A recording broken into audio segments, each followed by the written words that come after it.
Hi hello నమస్తే. ఇది Delhi red port గురించి మొత్తం అమిత్ షా గారిని రిజైన్ చేయమని చాలామంది నెటిజన్స్ అడుగుతున్నారు. ఇది చూడండి, ఒక పోస్ట్ చూశాను. ఇది ఊరి అటాక్, ఇది ఒక వాట్సాప్ గ్రూప్లో వస్తే మీకు చూపిస్తున్నా. Uri attack BJP government, Kargil attack BJP government, Pulwama attack BJP government, Amarnath attack BJP government, Pathankot attack BJP government, parliament attack BJP government, Akshardham attack BJP government, Kandahar attack BJP government, Kashmiri Hindus exodus BJP government, Pahalgam terrorist attack BJP government, now Red Fort attack BJP government. These attacks are happening, but where is accountability from the responsive people? Earlier similar kind of attacks వచ్చినప్పుడు Shivraj Patil resign చేశాడు. ఆయన ఎందుకంటే ఆయన టైంలో ఇట్లాంటి ఒక attack జరిగితే resign చేశాడు శివరాజ్ పాటిల్. ఇదిగో విలాస్ దేశ్ముఖ్ రిజైన్ చేశాడు chief minister. R R Patil deputy chief minister resign చేశాను. వీళ్ళు ముగ్గురు జీవితంలో రిజైన్ చేయరు, అకౌంటబిలిటీ తీసుకోరని చెప్పి సోషల్ మీడియాలో పోస్టులు జరుగుతున్నాయి. దానికి సంబంధించి అపోజిషన్ వాళ్ళు చాలామంది నిన్న చూడండి, Amit Shah instructs to hunt down each and every culprit. Amit Shah గారు ఏం చెప్పారంటే మొత్తాన్ని వేరిపారేయండి అని చెప్పి నిన్న రివ్యూలో చెప్పారు. ఎవరెవరైతే కల్ప్రిట్స్ ఉన్నారో మొత్తాన్ని. నిన్న మోడీ గారు కూడా భూటాన్ నుంచి స్టేట్మెంట్ ఇచ్చాడు, ఎవరిని వదిలేదు లేదని. Okay, arrested Jammu Kashmir doctor. వాళ్ళలో ఎవరైతే ఒక అరెస్ట్ చేశాడో ఒక డాక్టరు, అతను ఒక రూమ్కి రెంట్కి తీసుకొని దాంట్లో స్టోర్ చేస్తున్నాడంటే ఎక్స్ప్లోజివ్స్ మొత్తం, అది నిన్న కనిపెట్టారు. ఓకే, నిన్న హోటల్స్ మీద దాడి చేశారు ఎన్ఐ వాళ్ళు. ఒక 4 సస్పెక్ట్స్ని పట్టుకున్నారు. ఢిల్లీ హోటల్స్లో ఉన్నారట ఆ 4. వాళ్ళ అనుమానితులను పట్టుకున్నారు నిన్న. Congress urgent government clarified details and Congress వాళ్ళు మొత్తం డీటెయిల్స్ ఇవ్వండి అని నిన్న అడిగారు. ఇది చూడండి, centre must take responsibility. Maharashtra Congress వాళ్ళు చెప్పారంటే సెంట్రల్ గవర్నమెంట్ రెస్పాన్సిబిలిటీ తీసుకోవాలి మీరు అని అన్నారు. ఓకే, ఇతను ఎవరు, హరిప్రసాద్, బికే హరిప్రసాద్, మీరు హోమ్ మినిస్టర్ గారిని రిజైన్ చేయమండి అని ఈయన ఒక స్టేట్మెంట్ ఇచ్చాడు. ఇది 56 inch must answer this. Congress నానా పటోలే ఈ demanded that accountability is must from centre after Delhi blast kills 8. That's what. అందుకే స్టార్టింగ్లో చూపించింది, ఇన్ని బ్లాస్ట్స్ నో అకౌంటబిలిటీ. కనీసం మోరల్ గ్రౌండ్స్ మీద రిజైన్ చేస్తారు, నోటి నుంచి కూడా రాళ్ళు, వాళ్ళు స్టిక్ అయిపోయి చైర్ నుంచి బయటకు కూడా రారని అర్థం. Okay, confident that opposition will raise issues in parliament. Congress MP Pramod Tiwari, మేము పార్లమెంట్లో రైజ్ చేస్తామని ఒక ఎంపీ చెప్పినటువంటి మాట. ఓకే, ఇది persons handling security must be accountable for this. Veerappa Moily ఎవరైతే పొజిషన్లో ఉన్నారో వాళ్ళు అకౌంటబిలిటీ తీసుకోవాలి దానికి అని చెప్పి. Resign and go home. UP Congress chief Ajay Rai నిన్న రిజైన్ చేసి వెళ్ళిపోండి మీరు, ఎన్ని బ్లాస్టులు జరుగుతాయి మీ గవర్నమెంట్లో అని. ఇది ఒక victims children escape red fort. ఇది చూడండి, 2005లో వాళ్ళ తల్లిదండ్రులు ఇలాంటి బ్లాస్ట్లోనే చనిపోయారట. వాళ్ళ పిల్లలు కూడా దాని పక్కనే ఉన్నారట నిన్న బ్లాస్ట్ జరిగినప్పుడు. లక్కీగా ఇప్పుడు వాళ్ళ పేరెంట్స్ని కోల్పోయిన పిల్లలు వాళ్ళు 2005లో after 20 years similar kind of blast just escape అయ్యారట. వాళ్ళు కూడా దాంట్లో బ్లాస్ట్లో పోయేవాళ్ళు అని చెప్పేసి అదొక న్యూస్ అయింది. వాళ్ళ లక్కీ పిల్లలు they escaped similar kind of blast, they last the parents in the similar kind. Ammonium nitrate fuel ఆయిల్ని కనిపెట్టారట అక్కడ పడుందట. మరి ఎందుకు అమ్మోనియం నైట్రేట్ ఆయిల్ ఉందనేది వెరిఫై చేస్తున్నారు. ఈ తారిక్ అహ్మద్ మాలిక్ ఎవరైతే ఇతనున్నాడు సస్పెక్ట్, అతను ఎవరు అనేది ఒక ఆర్టికల్ రాశారు. Delhi suspect triggered blast in panic. అతను కావాలని బ్లాస్ట్ చేయలేదు, అతను భయపడ్డాడు, ప్యానిక్కి గురయ్యాడట. ప్యానిక్ గురయ్యి అతను ఏం చేయాలి తెలియక బ్లాస్ట్ చేసుకున్నాడు అంతే తప్ప అతనికి ప్లాన్డ్ అటాక్ కాదు. ఎందుకంటే అది ఆ బాంబు ప్రీమేచ్యూర్డ్ అట. చూడండి, bomb was ప్రీమేచ్యూర్డ్.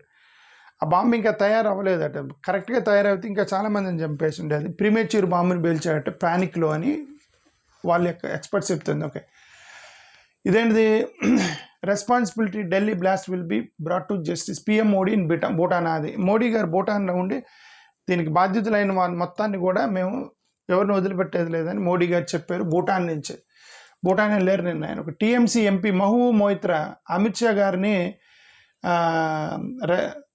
He's not capable person, hate person అని చెప్పి నిన్న మహబూబ్ మొయిత్రా క్రిటిసైజ్ చేసింది అమిత్ షా గారిని ఢిల్లీ బ్లాస్ట్కి సంబంధించి. TMC leader slam centre over Delhi blast site grave security lapses వల్ల ఇది జరిగిందని టీఎంసీ వాళ్ళు back security lapses from Pahalgam Delhi. TMC demands Shah's resignation. ఇదేంటిది TMC criticised Modi seeks Shah's resignation. అదే మోడీ గారిని అమిత్ షా గారిని రిజైన్ చేయండి అని తృణమూల్ కాంగ్రెస్ వాళ్ళు స్టేట్మెంట్లు ఇచ్చారు నిన్న కలకటా నుంచి.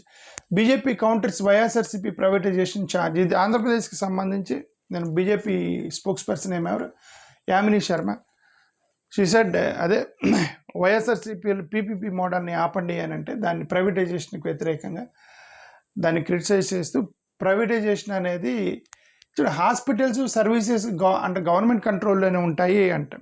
ఇప్పుడు యామిని శర్మ గారు కాదు, ఇది ఎన్డీఏ గవర్నమెంట్ మొత్తం కూడా ఆంధ్రప్రదేశ్కి సంబంధించి లేవున్నారంటే దానివల్ల హాస్పిటల్స్ గవర్నమెంట్ కంట్రోల్ ఉంటాయి, సర్వీస్ గవర్నమెంట్ కంట్రోల్లో ఉంటాయి, ఆస్తులు గవర్నమెంట్ కంట్రోల్ ఉంటాయి, ఫ్రీ ఎడ్యుకేషన్ ఇస్తాం, క్వాలిటీ ఎడ్యుకేషన్ ఇస్తాం. కానీ ప్రైవేట్ వాళ్ళు వస్తారు దాంట్లోకి. ఎందుకు వస్తారు? ఎందుకు? What is the motive? అది సిఎస్ఆర్ ఫండింగ్. ఇదేమన్నా సిఎస్ఆర్ ప్రోగ్రామ్ అయితే ఇదిగోండి సోషల్ సర్వీస్కి చేయడానికి ఒక 50% ట్యాక్స్ ఎగ్జామ్షన్ ఉండేది వాళ్ళకి సిఎస్ఆర్ సోషల్ సర్వీస్ చేస్తే, అందుకని వాళ్ళు ముందుకు వస్తున్నారండి. ఇది సిఎస్ఆర్ మోడలా? ఎలా ఇన్వెస్ట్మెంట్ మోడలా? ఇది పీపీపీ మోడల్ ఇన్వెస్ట్మెంట్ మోడల్ కదా. మీరు హాస్పిటల్స్ మీ చేతిలోనే ఉంటాయి, గవర్నమెంట్ హ్యాండ్ ఓవర్లు ఉంటాయి, సర్వీస్ గవర్నమెంట్ హ్యాండ్ ఓవర్లు ఉంటాయి, క్వాలిటీ ఎడ్యుకేషన్ హ్యాండ్ ఓవర్లు ఉంటాయి, ఫ్రీ ఎడ్యుకేషన్ హ్యాండ్ ఓవర్లు ఉంటాయి, ఆస్తులు గవర్నమెంట్ హ్యాండ్ ఓవర్లు ఉంటాయి. కానీ ప్రైవేట్ వాళ్ళు వస్తున్నారు. ఎందుకు? సరదాగా వస్తున్నారు. వాళ్ళకి ఏమి ఇస్తున్నారు? వాళ్ళ బెనిఫిట్ ఏందని మీరు ఎక్స్ప్లెయిన్ చేయండి. వాళ్ళకి బెనిఫిట్ ఏంటి, వాళ్ళకి లాభం ఏంటి అనేది మీరు ఎక్స్ప్లెయిన్ చేస్తే ఎక్కడ బొక్క పెడుతున్నారు ప్రజలకు అనేది అర్థమైద్ది. ఓకే అదే చెప్పి ట్రాన్స్జెండర్స్కి రిజర్వేషన్స్ 6 నెలల్లో మీరు రిజర్వేషన్స్ ఇవ్వాలని గవర్నమెంట్ ఆఫ్ ఆంధ్రప్రదేశ్కి హైకోర్టు చెప్పింది నిన్న. ట్రాన్స్జెండర్స్కి రిజర్వేషన్ ఇవ్వాలని సిపిఐఎం వాళ్ళు ఓటర్ రివిజన్ లిస్ట్ మాకి వ్యతిరేకంగా పెట్టారు. ఇంకా ఆ ఫస్ట్ లెవెల్లో మంది లేదు ఆంధ్రప్రదేశ్ యాక్చువల్గా. సరే ఎనివే వీళ్ళు ముందుగానే డిమాండ్ చేశారు. ఇది చూడండి, ఒక పిల్లడు ఒక మైనర్ బాయ్ పాకిస్తాన్లో ఉన్నవాడు ఎవడో అప్రోచ్ అయ్యేట ఇన్స్టాగ్రామ్లోనో టెలిగ్రామ్లోనో ఇన్స్టాగ్రామ్లో అటాచ్ అయ్యేట ఒక యూత్ మైనర్ బాయ్కి వాడు చెప్పాడట, ఇది ఇక్కడ పైరసీ చేస్తే నీకు ₹1,00,00,000 నెలకు డబ్బులు వస్తాయని చెప్పాడట. వాడు నిజంగానే డబ్బులు వస్తున్నాయి అంటే వాడికి ₹1,00,00,000 సంపాదిస్తున్నాడంటే మైనర్ బాయ్ సంవత్సరానికి. వాడు ఇక్కడ కూర్చొని ఏం చేస్తున్నాడు, పాకిస్తాన్లో ఉన్నటువంటి పైరసీ సినిమాలు మొత్తం డౌన్లోడ్ చేసి లింకులు పంపిస్తూ ఉన్నాడట. వాడిని పట్టుకున్నారు నిన్న పోలీసులు. 1.6 crore IPTV piracy racket link to Pakistan piracy racket ఇక్కడ ఏంటండి ఆంధ్రప్రదేశ్లో. ఆంధ్ర మైనర్ బాయ్ మరి ఎట్లా వెళ్ళాడు? ఆంధ్రప్రదేశ్లో కాటన్ స్కామ్ ఒకటి జరుగుతుంది. దీని గురించి మనం సపరేట్గా మాట్లాడదు, ఓన్లీ టైటిల్ మాట అని చెప్తున్నాను.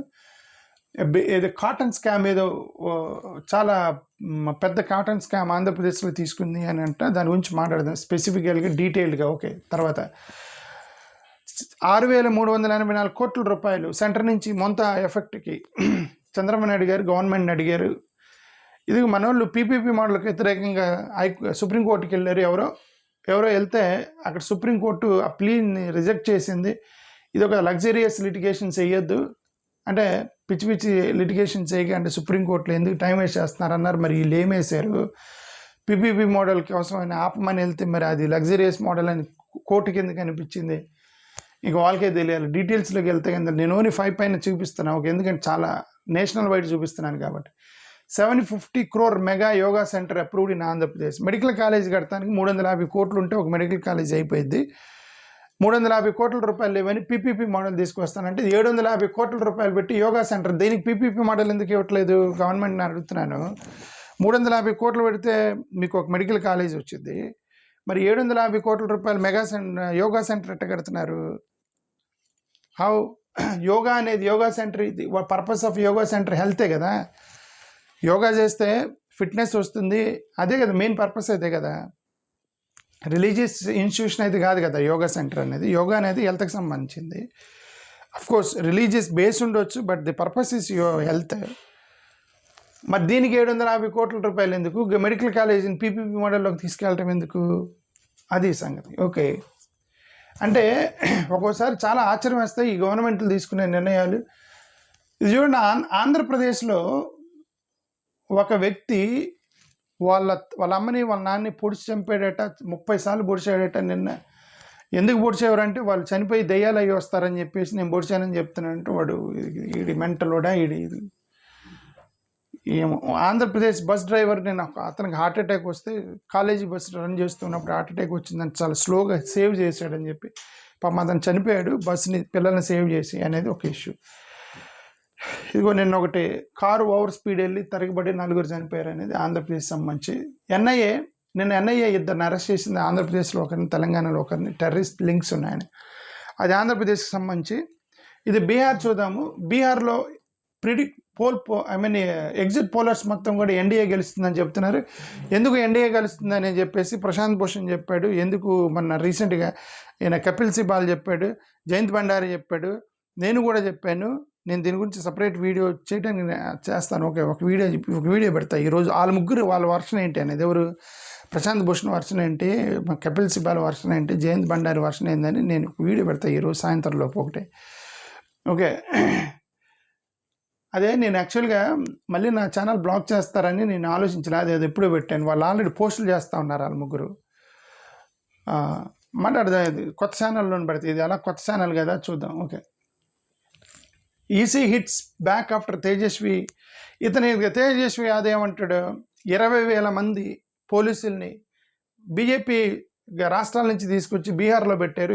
20,000 మంది పోలీసులు తీసుకొచ్చి బీహార్లో పెట్టారు బీజేపీ రాష్ట్రాల నుంచి. సో కాబట్టి ఏదో జరిగిందని అంటాడు అతను. జూబ్లీ హిల్స్లో కాంగ్రెస్ గెలిచిద్దని పోల్స్ ప్రిడిక్ట్ చేస్తున్నాయి. Bihar sees highest ever turnout 67.7%. అదే హైయెస్ట్ పోల్ అయిందంటే ఇంక ఎన్డీఏ గెలిచింది, వదిలేండి దాని సంగతి. అదే కదా కపిల్ సిబాల్ చెప్పాడు, 6,000 మందిని కేవలం హర్యానా నుంచి తీసుకెళ్ళి ఓట్లు వేయించారు మొత్తం. అది ఆ వీడియో చూపించాను నేను, మీకు చూపిస్తాను అది సాయంత్రంలోపు ఒకటి. Okay, grape 3 imposed grab 3. ఇది యాక్చువల్గా ఇది ఢిల్లీలో 4,000 పాయింట్లు దాటిపోయిందంటే పొల్యూషన్. ఇది పెద్ద ఇష్యూ అయింది. ఇది ఒక కాంగ్రెస్ అమ్మాయి ఇది హాస్పిటల్లో కూర్చొని మాస్క్ పెట్టుకొని మీ పొల్యూషన్ వల్ల చూడు నేను ఎట్లా హాస్పిటల్ పాలైన పోస్ట్ పెట్టింది. జయరాం రమేష్ అంటాడు, క్రైసిస్ మేనేజ్మెంట్ చేయటం కాదు, క్రైసిస్ని ఎలా అవాయిడ్ చేయాలో నేర్చుకోండి అని చెప్పి ఆయన పోస్ట్ చేసి, హెల్త్ ఎమర్జెన్సీగా డిక్లేర్ చేయాలి మీరు ఢిల్లీని అని చెప్పి ఆమ్ ఆద్మీ పార్టీ వాళ్ళు చేసిన ఒక న్యూస్ ఇది. After hinting Karnataka cabinet, Siddaramaiah ఏమంటాడు, రాహుల్ గాంధీని కలిసిన తర్వాత చెప్తాను అన్నాడు క్యాబినెట్ ఎక్స్పాన్షన్ గురించి, ట్రై చేస్తున్నాను రాహుల్ గాంధీని కలవటానికి అన్నాడు. Congress demanded judicial probe into గోవాలో క్యాష్ ఫర్ జాబ్స్. మన రీసెంట్గా తమిళనాడులో వచ్చింది క్యాష్ ఫర్ జాబ్స్ స్కామ్. ఒక మినిస్టర్ కొడుకు ఇరుక్కున్నాడు కదా, ఇప్పుడు ఇది గోవాలో ఇరుక్కున్నాడు, మళ్ళీ క్యాష్ ఫర్ జాబ్స్. అంతే, గవర్నమెంట్ జాబులు కూడా స్కామ్ అయిపోయినాయి మొత్తం. ఈ రిటర్న్ టెస్ట్ రాయటం, డబ్బులు ఇచ్చిన వాడికి ఓట్లు ఇవ్వటం, యూనివర్సిటీలో పోస్టింగ్లు మొత్తం డబ్బులు తీసుకొని ఇస్తారు. ఇప్పుడు అసలు no post without money you will not get job in any universities. నేను ఛాలెంజ్ చేస్తున్నా, పోండి మీరు ఎక్కడైనా any university, all the university professors they have to pay money and then get the job. ఇప్పుడు కనీసం స్కూల్ టీచర్లు, కనీసం ఫోర్త్ క్లాస్ ఎంప్లాయీస్ వాళ్ళన్నా రిటర్న్ టెస్ట్ మీద వెళ్ళారు, అవి కూడా స్కామ్ అయిపోయినాయి. ఇప్పుడు anti black magic law Kerala high court anti black మ్యాజిక్కి ఒక చట్టం వేశారు, అది కోర్టుకి వెళ్ళింది. అది చేతబడికి చేయకూడదు, చేతబడికి వ్యతిరేకంగా ఒక చట్టం చేశారట. చేతబడి నిర్మూలన, చేతబడి చేసే వాళ్ళు నిర్మూలన చేస్తుంటే కూడా మళ్ళీ ఇది మా మనోభావాలు దెబ్బతింటున్నాయి అని చెప్పేసి గొడవకి వెళ్తున్నారు. చేతబడి చేస్తున్నారండి, చేతబడి ఎందుకు చేస్తారు? పూజ ఎందుకు చేస్తారు? మంచి జరగాలని చేస్తారు. దీవించటం ఎందుకు చేస్తారు? మంచి జరగాలని చేస్తారు. చేతబడి నష్టం చేయాలని కదా చేస్తాడు చేతబడి అనేది. అదే దాన్ని పర్పస్ ఆఫ్ చేతబడి. దాన్ని నిర్మూలించడం అంటే దాన్ని కూడా అది మా సాంప్రదాయం అని చెప్పేసి దాన్ని కోర్టులకు వెళ్తే ఏం చేయాలి చేతబడి నిర్మూలించడానికి? Mohan Bhagwat comparing Hinduism with RSS condemn Karnataka Congress leader. Okay, మన రీసెంట్ మోహన్ భగవత్ గారు అది ఒక స్టేట్మెంట్ చేస్తారు, హిందూయిజం వర్సెస్ ఆర్ఎస్ఎస్ అని.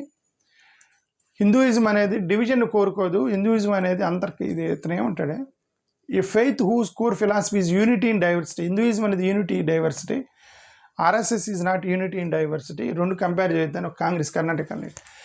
కేరళ వీళ్ళు ఒక డెసిషన్ తీసుకున్నారట, ప్రతి స్కూల్లో కూడా ఒక రూమ్ ఉండాలి ఆడపిల్లలకి. అదే ఫస్ట్ మెన్స్ట్రుయేషన్ వచ్చినప్పుడు, ఫస్ట్ పీరియడ్ వచ్చినప్పుడు వాళ్ళకి స్టమక్ పెయిన్ ఏదో వచ్చింది స్కూల్స్లో పిల్లలు, కానీ మస్ట్గా ప్రతి స్కూల్ కూడా ఒక రూమ్ కట్టించాలి.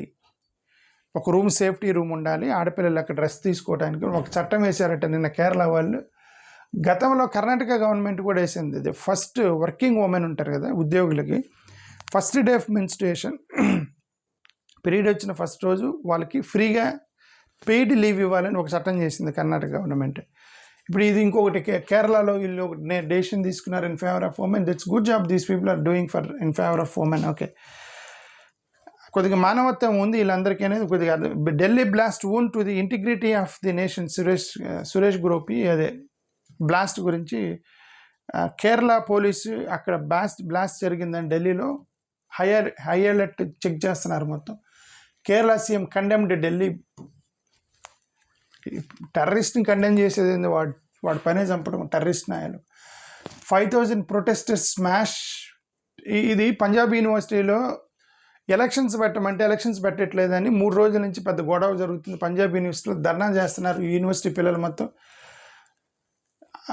ఎలక్షన్స్ డిలే చేస్తున్నారు ఇంటెన్షనల్గా అనేది. అక్కడ కూడా ఏమో మరి ఇంకా అక్కడ కూడా యూనివర్సిటీని కూడా కంట్రోల్ చేసేస్తున్నారు. అది కూడా చెప్తున్నారు. Students break through barricades, scale entry gate still intensifies. Barricades దూకి పంజాబ్ యూనివర్సిటీని రచ్చరచ్చ చేస్తున్నారు పిల్లలు మొత్తం కలిసి. అదొకటి అర్థమైంది. Aam Aadmi party Congress hit out at Punjab university related issue. ఇదేంటి డిఎంకే నిన్న పెద్ద ర్యాలీ చేసింది, పెద్ద ర్యాలీ చేశారు డిఎంకే వాళ్ళు. తమిళనాడులో పెద్ద ర్యాలీ చేశారు. ఓకే, ఇది ఎస్ఐఆర్కి వ్యతిరేకంగా. ఇది వీళ్ళు కోర్టుకి వెళ్ళారు కదా ఎస్ఐఆర్కి వ్యతిరేకంగా. గవర్నమెంట్ చెప్పింది, సుప్రీంకోర్టు చెప్పింది ఒక టూ వీక్స్లో రిప్లై ఇవ్వమని చెప్పి ఎలక్షన్ కమిషన్కి రాసింది.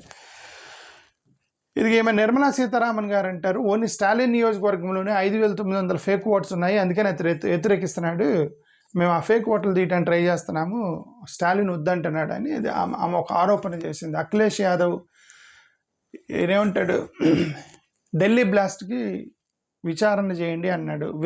విజన్ ఇండియా ఒకటి ప్రమోట్ చేసింది. 2027లో వాళ్ళకి ఎన్నికలు రాబోతున్నాయి.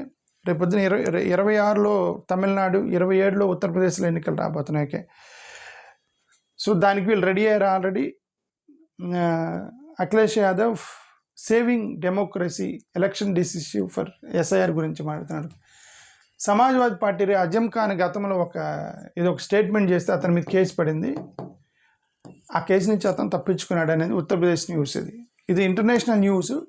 China expressed shock over red fort blast. Okay, వీళ్ళెవరు ఇజ్రాయెల్, బంగ్లాదేశ్, ఆఫ్ఘనిస్తాన్ వీళ్ళందరూ కూడా ఖండించారు. అమెరికా వాళ్ళు మేము చూస్తున్నాం అన్నారు. India have stopped doing it. Donald Trump మళ్ళీ చేశాడు, రష్యన్ ఆయిల్ కొంటామని చెప్పి వాళ్ళు ఆల్రెడీ కొంటాం ఆపేశారు, ఇండియా వాళ్ళు కొంటలేదు రష్యా నుంచి ఆయిల్ అని చెప్పి మళ్ళీ డొనాల్డ్ ట్రంప్ చేశాడు స్టేట్మెంట్. నాకు మోడీ చెప్పారు అని. ఈయన డొనాల్డ్ ట్రంప్ గారి బీబీసీ న్యూస్కి వాళ్ళిద్దరికి ఏదో గొడవ జరుగుతుంది, బీబీసీ న్యూస్ మీద నేను సూయేస్తానన్నాడు. ఈయన ఏదో ఒక వీడియో ఎడిట్ చేసి పెట్టారట బీబీసీ వాళ్ళు. ట్రంప్ కోపం వచ్చింది, కోర్టుకి వెళ్తా అన్నాడు. వీళ్ళు క్షమాపణ చెప్పారు బీబీసీ వాళ్ళు, అయినా సరే ఆయన తగ్గట్లేదు. మా జర్నలిజం కోసం మేము వీళ్ళు ఫైట్. ఇక్కడ ఏమంటాడు, BBC staff after Trump threat to shoe fight for hour journalism against Trump అనేది వాళ్ళ యొక్క న్యూస్. ఓకే, ఇదేంది ఇస్లామాబాద్ సూసైడ్ బ్లాస్ట్. ఇక్కడ ఇండియాలో ఢిల్లీలో బ్లాస్ట్ అయిన కొన్ని గంటల్లో అక్కడ ఇస్లామాబాద్ పాకిస్తాన్లో పెద్ద బ్లాస్ట్ జరిగి 12 మంది చనిపోయారు. ఇక్కడ ఏమో అది జరిగిందో లేదంటే ఇండియా అటాక్ చేస్తారని వాళ్ళు ఏమన్నా ప్లాన్ చేశారో మనకి తెలియదు. అక్కడైతే జరిగింది. ఓకే, సరే ఎనివే ఇది న్యూస్కి సంబంధించి చూద్దాం. మళ్ళీ నెక్స్ట్ సాయంత్రంలోపు ఐ విల్ పోస్ట్. ఒకటి పోస్ట్ చేద్దాం అనుకుంటే మళ్ళీ బ్లాక్ చేస్తానని ఆలోచిస్తున్నా. సరే అయినా సరే నేను ఇది జయంత్ బందారు ఒక ఇంటర్వ్యూ ఇచ్చాడు, అది నేను చూశాను. అది చాలా సీరియస్ కామెంట్స్ చేశాడు అతను. ఈయన ప్రశాంత్ భూషణ్ గారు ప్లస్ కపిల్ సిబాల్ ఇట్లాంటి ఇంటలెక్చువల్స్ మొత్తం డెమోక్రసీని కాపాడుతాను ట్రై చేస్తున్నప్పుడు దాంట్లో ఒక ఇంటలెక్చువల్స్గా మనం చదువుకున్న వాళ్ళుగా, జ్ఞానం ఉన్న వాళ్ళుగా మనం ఇట్లాంటి జ్ఞానవంతులు సుప్రీంకోర్టు జడ్జెస్ వాళ్ళంతా ప్రశాంత్ భూషణ్, కపిల్ సిబాల్ లాంటి వాళ్ళు డెమోక్రసీని కాపాడుతున్నప్పుడు మనం వాళ్ళకి హెల్ప్ చేయాలని నా ఉద్దేశం. థ్యాంక్ యూ, నమస్కారం.